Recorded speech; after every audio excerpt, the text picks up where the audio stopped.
Welcome to Not Milk Never Milk. Subscribe if you're lactose intolerant. Start by preparing the motorcycle and working in a well-ventilated area outside. Wear chemical-resistant gloves and eye protection before you begin. Remove the wheel or turn the bike so you can access the full tire surface safely. Cover nearby painted or plastic parts with microfiber towels and masking tape to prevent solvent contact.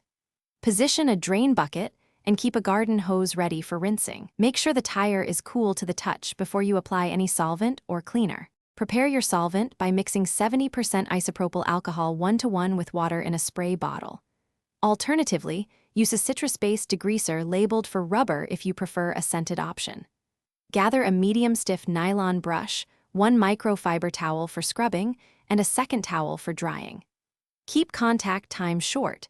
Spray and wait 2 to 3 minutes maximum before scrubbing. Do not use wire brushes or harsh abrasives that can cut rubber and weaken the tire. Spray one section of the tire with the alcohol solution and scrub vigorously with the nylon brush. Work in 30 to 60-second intervals per section until the shine and residue lift away.